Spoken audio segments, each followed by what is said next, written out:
Assalamualaikum warahmatullahi wabarakatuh. Adik-adik sekalian, bertemu lagi pada channel ini. Namun pada kali ini kita tidak membahas soal UMPTKIN lagi. Kita akan beralih pada soal-soal khusus untuk jalur mandiri. Namun sebelum itu, sedikit saya informasikan mengenai ujian jalur mandiri. Itu setiap kampus jadwalnya berbeda-beda, tergantung kebijakan dari kampus masing-masing. Nah, mengenai soalnya, menurut saya soal-soal jalur mandiri itu tidak terlalu jauh beda dengan soal UMPTKIN.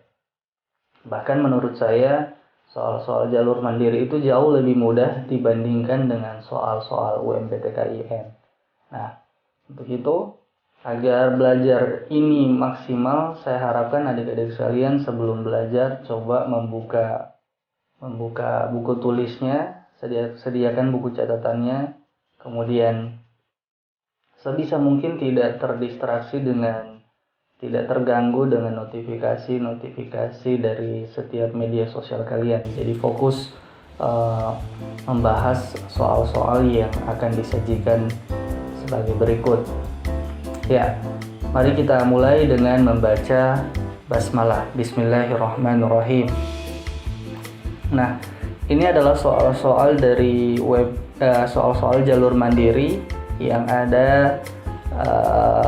Nanti kalian semuanya bisa download dari link yang ada di deskripsi. Soal ini adalah dari Universitas Gunung Jati Bandung, Sunan Gunung Jati Bandung. Kita coba mengerjakan Quran hadis. Insya Allah nanti kita bahas ke topik-topik yang lainnya juga. Yang pertama di nomor 61. Di nomor 61 itu ada ditanyakan tentang tim penulis wahyu ya. Sahabat yang menjadi sekretaris Nabi Shallallahu Alaihi Wasallam dalam penulisan Al-Quran adalah A. Abu Dzar Al-Ghifari, B. Zaid bin Sabit, C. Utsman, D. Affan. Ini salah ini ya. Utsman bin Affan, D. Ali bin Abi Thalib. Nah, jawaban yang benar di sini sangat jelas adalah Zaid bin Sabit. Jadi kalau kita ketahui tim penulis wahyu itu adalah ada Zaid bin Sabit, kemudian ada Muawiyah bin Abi Sufyan, kemudian ada Ubay bin Ka'ab, kemudian ada Khalid bin Walid. Ada juga dari versi lainnya ditambah juga Ali bin Abi Thalib. Nah, ini juga sangat masyhur kalau Ali bin Abi Thalib juga adalah tim penulis wahyu.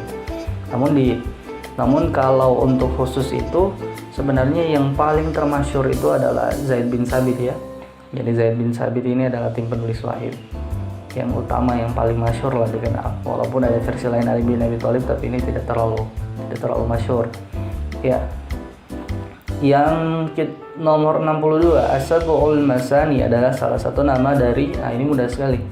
Ini surah Al-Baqarah, surah Al-Ikhlas, surah Al-Fatihah, dan surah An-Nas. Surah Al-Fatihah, jawabannya adalah surah Al-Fatihah C. Jadi ini sesuai dengan Quran surah Al-Hijr ayat 87. Walaqad atainaka sab'an minal mathani wal Qur'anil azim. Sungguh telah kami anugerahkan kepada engkau 7 ayat yang berulang-ulang. Jadi sab'ul mathani itu adalah 7 ayat yang berulang-ulang. Kenapa disebut ini? Karena ya paling tidak umat Islam ini selalu mengulang-ulang surah Al-Fatihah dalam setiap sholat, diawali dengan surah Al-Fatihah. Ya. Kemudian kita pindah ke nomor 63. Sahabat yang masuk Islam karena mendengar bacaan Al-Quran adalah A. Abdullah ibn Umar, B. Umar bin Khattab, C. Abdullah bin Abbas, D. Abdullah bin Mas'ud. Nah, jawabannya adalah B. Umar bin Khattab. Umar bin Khattab itu adalah salah satu sahabat yang masuk Islam karena mendengar bacaan Al-Quran. Nah, kalau berdasarkan riwayat, Umar bin Khattab itu mendengarkan Quran surah At-Toha yang dibacakan itu ketika Taha ma anzalna 'alaikal Qur'ana litashqa illa tadhkiratan liman yakhsha tanzilan mimman khalaqal arda was samawati al-ula. Nah, jadi mendengar Quran surah Taha dibacakan, Umar bin Khattab masuk Islam. Nomor 64. Yang termaksud pada kelompok surah As-Sabu'at Tiwal adalah, As-Sabu'at Tiwal itu adalah ayat-ayat yang panjang, yang paling panjang dalam Al-Quran. Ada klasifikasi pembagian As-Sabu'at Tiwal. Surah-surah seperti di sini adalah Quran surah Ali Imran, Quran surah Ali Imran. Jadi surah As-Sabu'at Tiwal itu adalah Quran ayat-ayat Al-Quran yang panjang. Diantaranya itu adalah Al-Baqarah, kemudian ada Ali Imran, seperti jawaban ini ya. Ali Imran jawabannya, kemudian Quran surah An-Nisa, kemudian Quran surah Al-Maidah, kemudian Al-An'am dan Al-A'raf. Ada yang menambahkan Al-Anfal dengan At-Taubah. Jadi As-Sabu'at Tiwal 7 surah yang panjang. Kemudian di nomor 66 pertanyaannya, tujuan utama dari penuturan kisah dalam Al-Quran adalah untuk A. Mengetahui kejadian-kejadian masa lampau, B. Mengetahui cerita para nabi, C. Mengetahui cerita umat terdahulu, kemudian D. Mengambil pelajaran. Jawaban yang tepat di sini adalah D. Mengambil pelajaran ibrah. Ya, sangat mudah sekali ya. 67. Perumpamaan dalam Al-Quran disebut dengan Amsalul Quran. Jadi Amsalul Quran itu adalah perumpamaan dalam Al-Quran. Jadi jawabannya di sini adalah B. Aqsamul Quran itu adalah Al-Qasam, sumpah dalam Al-Quran. C. Al-Jadal Al-Quran itu adalah perdebatan yang dikisahkan dalam Al-Quran. D. Uslubul Quran. Ini berkaitan dengan ilmu balago ya. Diingat ya, perumpamaan dalam Al-Quran itu disebut dengan Amsal Al-Quran. 68 itu kemukjizatan Al-Quran yang paling pokok adalah kemukjizatan dari segi A. penuturannya, B. redaksinya, C. bahasanya, D. ajarannya. Yang paling pokok dari kemukjizatan itu adalah di sini mungkin kita bisa pilih seleksi dulu ya, karena di sini hampir ada dua yang hampir sama. Penurunannya itu tidak, bahasanya itu tidak. Kalau berdasarkan referensi di kitab-kitab ulumul Quran, misalnya dari Imam Al-Baqilani, kemukjizatan Al-Quran itu katanya ada 3 aspek. Yang pertama itu meliputi tentang pemberitaan hal-hal yang gaib. Hal-hal yang gaib itu misalnya tentang terjadinya hari kiamat. Kemudian ada penuturan kisah-kisah umat terdahulu yang disampaikan oleh seseorang yang oleh Nabi Muhammad SAW. Kemudian yang ketiga adalah redaksinya. Redaksinya itu adalah bacaan yang kita sering baca itu adalah dari Al-Quran, itu adalah salah satu kemukjizatan Al-Quran yang pokok. Jadi kalau dari 3 itu sebenarnya di sini yang tepat adalah D, redaksinya. Tapi kalau yang lebih pokok, kalau berdasarkan pendapat yang lain, ada yang menambahkan syariah ajarannya yang lebih utama dibanding kemukjizatan yang lain. Jadi di sini ada 2 pilihan yang sangat dekat ya. Oke. Tapi kalau di antara keduanya ini tentunya kita lebih mengutamakan ajarannya. Oke. Nomor 69. Salah satu contoh kitab tafsir Birra'i adalah A. Tafsir At-Tabari, B. Tafsir Ibnu Katsir, C. Tafsir Al-Qurtubi, D. Tafsir Ibnu Abbas. Tafsir Birra'i itu adalah tafsir Al-Quran yang mengedepankan menjadikan akal sebagai patokan ya dalam menguraikan ayat-ayat Al-Quran. Maka jawaban yang tepat di sini adalah tafsir Ibnu Abbas.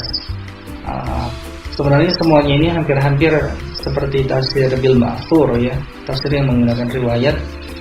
Tapi kalau di antara 3 ini, A, B, C ini sangat jelas mereka adalah tafsir bil ma'thur. Sementara ada pendapat, dan ini juga sudah dilakukan penelitian oleh salah satu dosen di IAIN Palu. Beliau sekarang menjadi dosen di IAIN Palu. Beliau menulis di situ katanya tentang rasionalitas tafsir sahabat. Nah, jadi sangat tepat kalau merujuk ke situ, maka tafsir Ibnu Abbas adalah tafsir birra'i. Kemudian nomor 70, penafsiran Al-Quran secara global disebut dengan tafsir A. Tafsir tahlili, B. Tafsir ijmali, C. Tafsir muqarran, D. Tafsir maudhu'i. Ini sangat mudah sekali. Jadi tafsir yang disebutkan secara global adalah tafsir ijmali. Tafsir tahlili itu adalah tafsir analitik yang berurutan mulai dari Al-Fatihah sampai An-Nas. Kemudian tafsir al-muqarran itu adalah tafsir perbandingan.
Juga ya, Quran surah Yunus ayat 41. Wa in kadzabuka faqul li amali wa lakum amalukum antum bari'una wa ana bari'un mimma ta'malun. Nah, itu kalau berdasarkan artinya, jika mereka mendustakan kamu, maka katakanlah bagiku pekerjaanku dan bagimu pekerjaanmu. Kamu berlepas diri terhadap apa yang aku kerjakan dan aku pun berlepas diri terhadap apa yang kamu kerjakan. Jadi kalau berlepas diri itu artinya itu wa in kadzabuka faqul li amali, dan jika kamu mendustakanmu. Jadi jika kamu mendustakan, jadi kadzaba yakdzibu itu artinya mendustakan. Jawabannya adalah D. Nomor 73. Nomor 73 ini adalah sambungan ayat dari nomor 72 ya, yang tadi saya baca itu artinya. Jadi kalau berlepas diri itu artinya tidak bertanggung jawab. Nah, yang ditanyakan di sini kata dariun. Dariun itu artinya tidak bertanggung jawab, artinya berlepas diri. Iya. Jadi ini adalah sambungan, nanti dilihat di Quran surah Yunus ayat 41. Nomor 74, kelanjutan ayat. Nah, ini disuruh melanjutkan ayat, jadi harus hafal ya. Innamal mu'minuna ikhwatun fa aslihu baina akhwaykum wattaqullaha la'allakum turhamun. Nah, ini sangat mudah sekali ya di Quran surah Al-Hujurat. Kemudian di nomor 75 firman Allah Subhanahu wa taala, ayyuhibba ahadukum ayyakula lahma akhihi maitan fakarihtumu. Ayat di atas sebagai gambaran orang-orang yang memiliki sifat B, ghibah. Nah, ini jawabannya adalah ghibah ya. Ayyuhibba, apakah kalian menyukai seperti seorang sahabat yang memakan daging saudaranya sendiri. Jadi itu ibaratnya kalau orang berghibah itu dia seperti mau memakan daging saudaranya sendiri. Nah, ya sangat jelas jawabannya adalah B, ghibah. Nah, kemudian di 76 arti harfiah kata al-bai' dalam potongan ayat fas'au ila dzikrillahi wa dzarul bai'. Nah, arti kata bai itu adalah jual beli, bukan menjual ya. Al-bai itu adalah jual beli. Kalau berdagang juga tidak tepat, membeli juga tidak tepat, menjual juga tidak tepat. Al-bai di sini kosa katanya yang diminta adalah jual beli. Kemudian di nomor 77, fa idza qadaitas shalah. Ini di Quran surah Al-Jumu'ah, masih berkaitan dengan nomor 76 tadi ya. Wa idza qudiyatis shalah fantashiru fil ardi. Jadi fantashiru fil ardi wabtagu min fadlillahi wa dzkurullaha katsiran la'allakum tuflihun. Nah, ini di Quran surah Al-Jumu'ah ayat 10. Nah, jawabannya di sini fantashiru. Ini di sini ada keliru ya penulisannya. Jadi jawabannya di sini adalah C, fantashiru.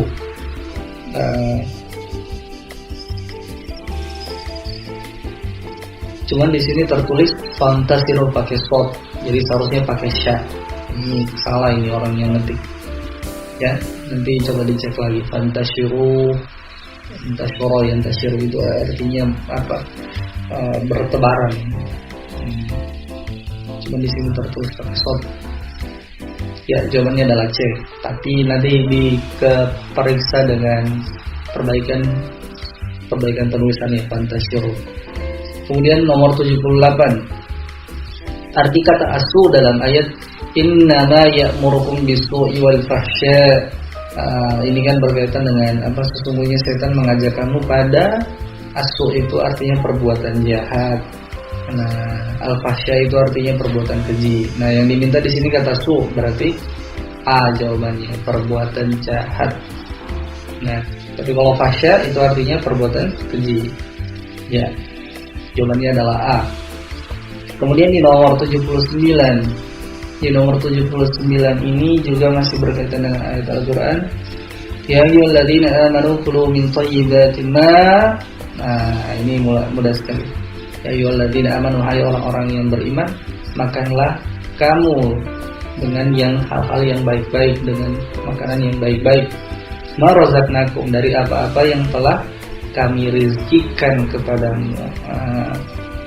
Di sini ada dua jawaban yang kalau mau dipilih secara arti ya mungkin ada orang memilih rozakakum, memberikan rezeki, tapi yang cocok di sini adalah rozaknakum. Ini di Quran surah Al-Baqarah ayat 172. Nah, ini sangat mudah, populer sekali ayatnya ini. Kalau sudah hafal di juz 1 mungkin kalian sudah mudah sekali menyambungkannya. Jadi ingat ya, jawabannya adalah B, razaqnakum. Kemudian nomor 80. Nah, ini sudah mau hampir habis. Firman Allah Subhanahu wa taala, "Wa la taj'al yadaka maghlulatan ila unukika."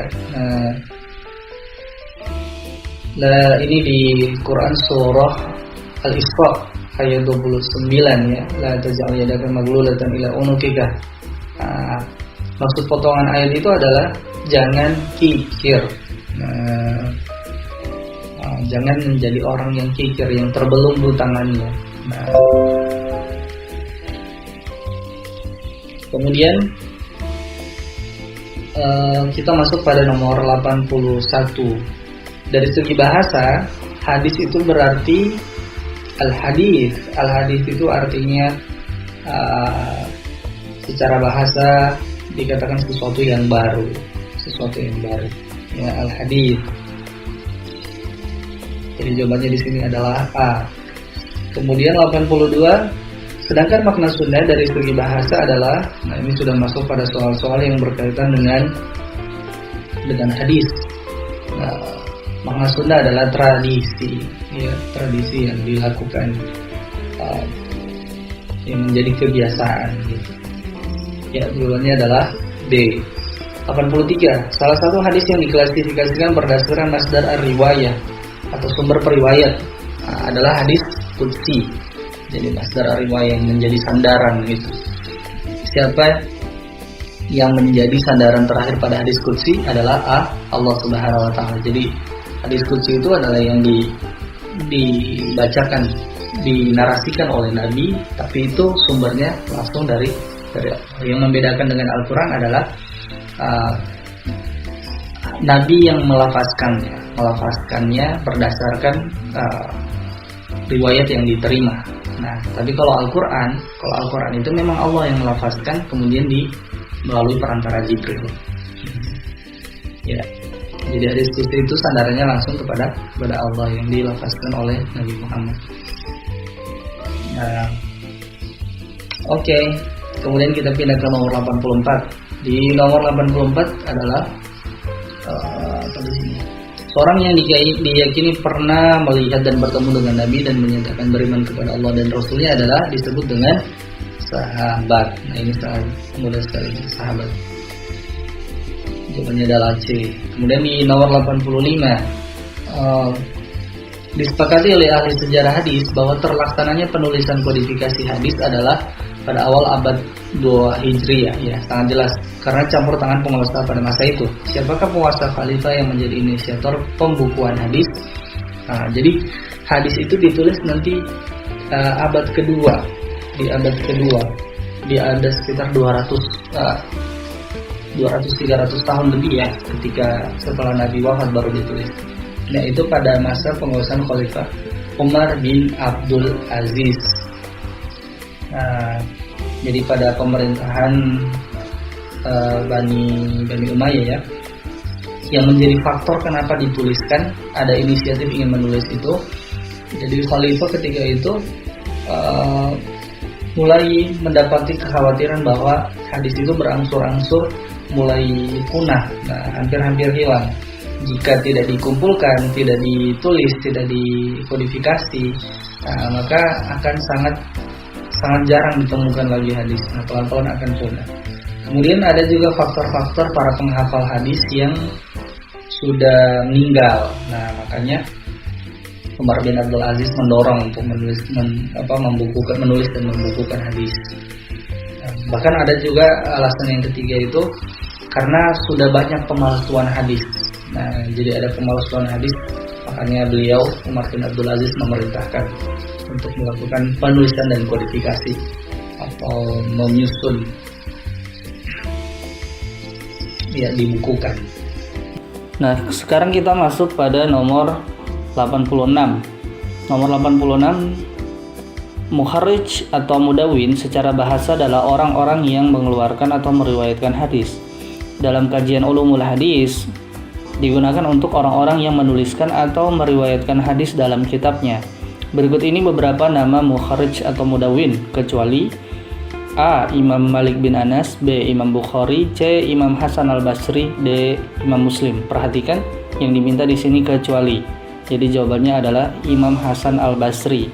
Imam Hasan al-Basri itu adalah tokoh tasawuf, jadi bukan ulama tasawuf ya, jadi bukan ulama hadis. Nah, sementara yang ketiga ini adalah ulama hadis, mukharrij hadis. Ya, kemudian kita masuk pada nomor 87.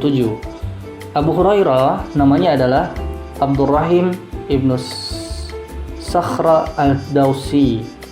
Wafat pada tahun 58 Hijriah. Ia masuk Islam pada waktu perang Khaybar tahun ke-7 setelah hijrah. Berapakah jumlah hadis yang diriwayatkannya? Nah, jumlah hadis yang dihafalkan oleh Imam Bukhari itu ada 5.374 hadis. Nah, bayangkan banyak sekali ya. Jadi memang Abu Hurairah ini banyak meriwayatkan hadis karena memang masa hidupnya banyak bersama Nabi. Kemudian hadis-hadis yang dilafalkan juga adalah hadis-hadis yang tentang berkaitan dengan keseharian. Makanya jangan heran kenapa Abu Hurairah itu banyak sekali dihafal hadisnya ya, karena memang sering bersama Nabi. Kemudian masuk di nomor 88. Nah, di nomor 88 gelar ini diberikan kepada tokoh hadis yang memiliki hafalan lebih dari 300.000 hadis beserta turuknya.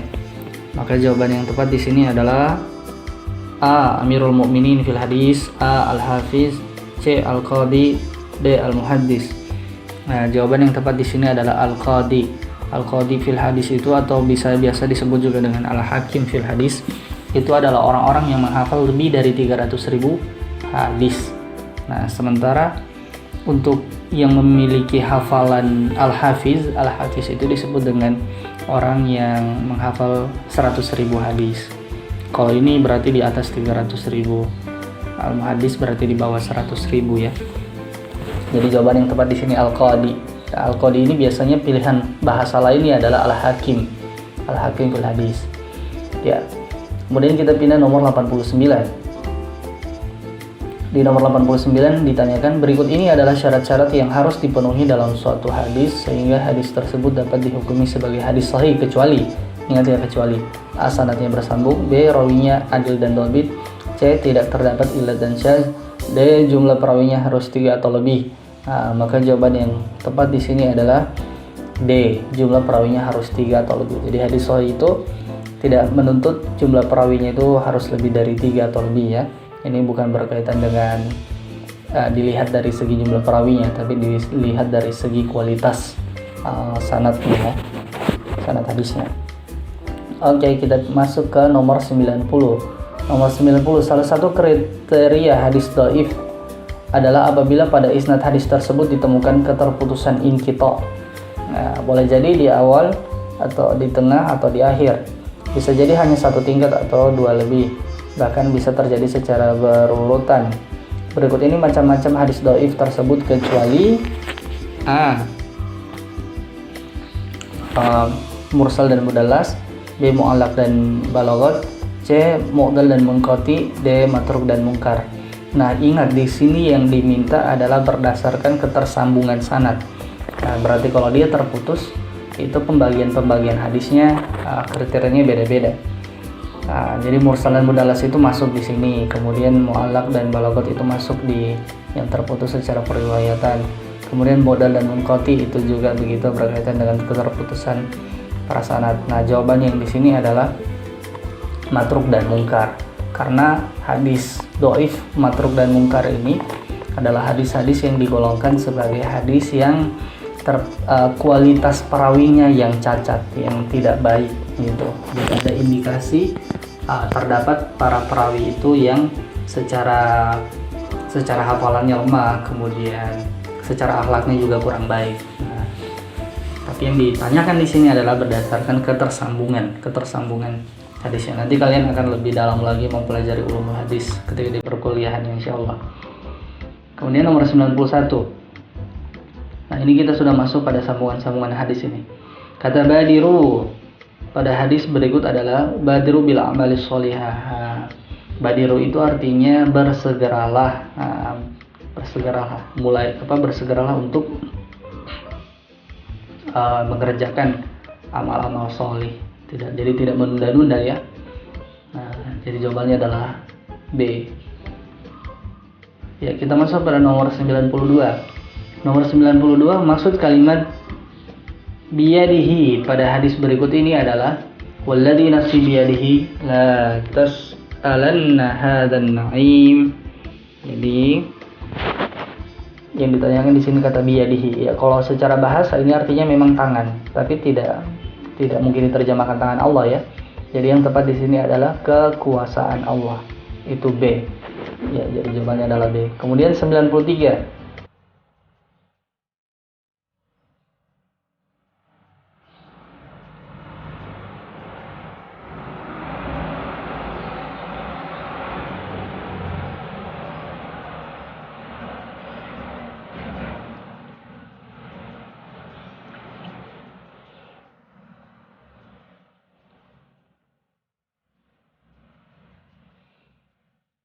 Kemudian di nomor 93, cepat jawab Mabel. Kemudian di nomor 93, oke, cut. Nah, masuk ke nomor 93.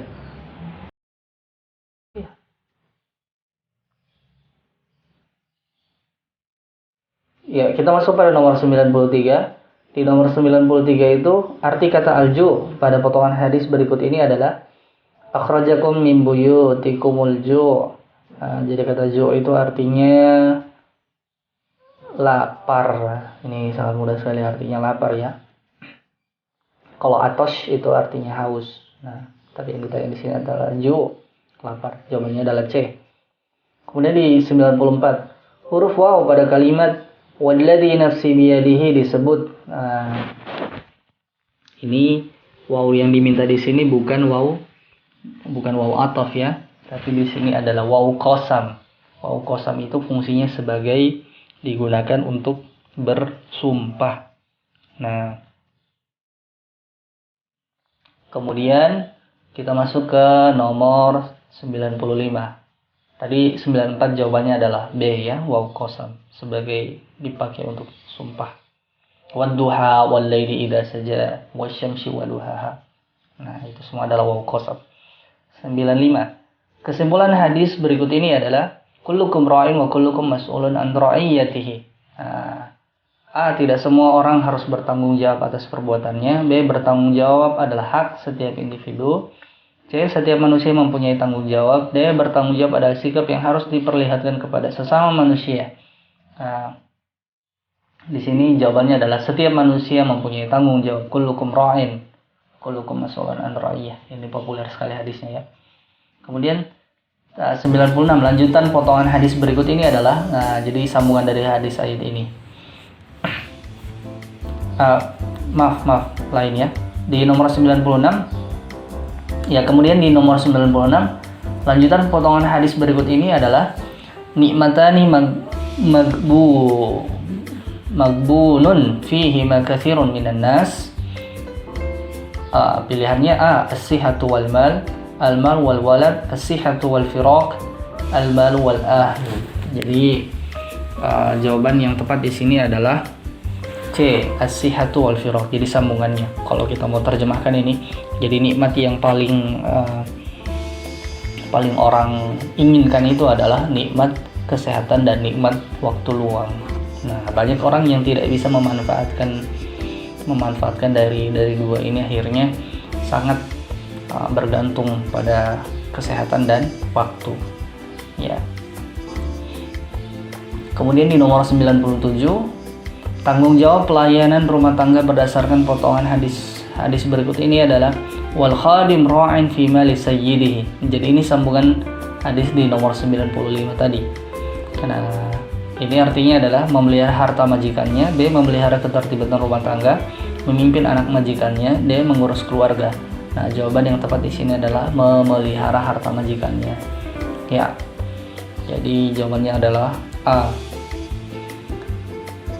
Nomor 98. Nah, ini sudah hampir selesai. Al-mu'minul qawiyyu khairun wa ahabbu ila Allahi minal mu'minid dha'if wa fi kulli khair. A. Apa maksud dari hadis ini? A, setiap mukmin mempunyai potensi kebaikan. B, mukmin yang kuat adalah yang perkasa. C, berusaha untuk menjadi mukmin yang kuat. D, ciri-ciri kelemahan orang mukmin. Jadi jawaban yang tepat di sini adalah C, berusaha untuk menjadi mukmin yang kuat. Jadi mukmin yang kuat itu sangat lebih utama ya, lebih utama dibanding mukmin yang lemah. Nah, kemudian masuk 99, arti kata al-kasal pada potongan hadis berikut ini adalah dibunyi ini doa ya, doa dan sering populer juga dibacakan. Mungkin kalian sudah, di antara kalian sudah ada yang hafal. Allahumma inni a'udzubika minal jubni wal kasal. Al-kasal itu artinya malas. Jadi jawabannya di sini adalah C. Nah, kalau juben ini artinya rasa lemah ya. Allahumma inni a'udzubika minal hammi wal hazan wa a'udzubika minal fajri minal ajzi wal kasal wa a'udzubika minal jubni wal bukhl wa a'udzubika min ghalabatid dain wa qahrir rijal. Ya. Jadi sangat jelas al-kasal itu artinya malas. Ya, nomor terakhir, kita masuk pada nomor terakhir. Biasanya nomor terakhir itu mudah. Ya, kita masuk pada nomor 100. Nomor 100, nomor terakhir. Biasanya nomor terakhir itu mudah ya. Maksud potongan hadis berikut ini adalah ad-dunya balagun ilal akhirah. A, dunia itu mengantarkan ke akhirat. B, dunia itu kehidupan yang sebentar. C, dunia itu tempat menanam bagi akhirat. D, dunia itu bersifat sementara. Nah, jangan terkecoh ya. Nah, di sini kalau kamu mau pilih yang positif, jawabannya di situ adalah A dengan C. biasanya orang akan terkecoh pada C ini karena memang secara makna bisa tepat. Nah, tapi kalau sesuai dengan yang dimaksud oleh hadis, jawabannya itu adalah A. Dunia itu mengantarkan ke akhirat. Nah, balag. Jadi jangan lebih diutamakan dunianya kemudian dilupakan akhiratnya. Begitu juga sebaliknya, jangan diutamakan akhiratnya kemudian dunianya dilupa. Maka diingatkan bahwa sesungguhnya dunia itu adalah jalan menuju akhirat. Nah, jadi keduanya harus berimbang gitu. Itu maksud hadisnya. Ya, alhamdulillah kita sudah menyelesaikan pelajaran soal-soal mengenai pembahasan soal mengenai Quran hadis khusus untuk jalur mandiri. Nah, soal-soal ini nanti kalian boleh download di link deskripsi yang sudah disediakan. Semoga semuanya berhasil dimudahkan dalam ujiannya. Namun pada kesempatan lain saya akan berusaha juga membahas soal-soal lainnya. Ya, akhirul kalam. Assalamualaikum warahmatullahi wabarakatuh.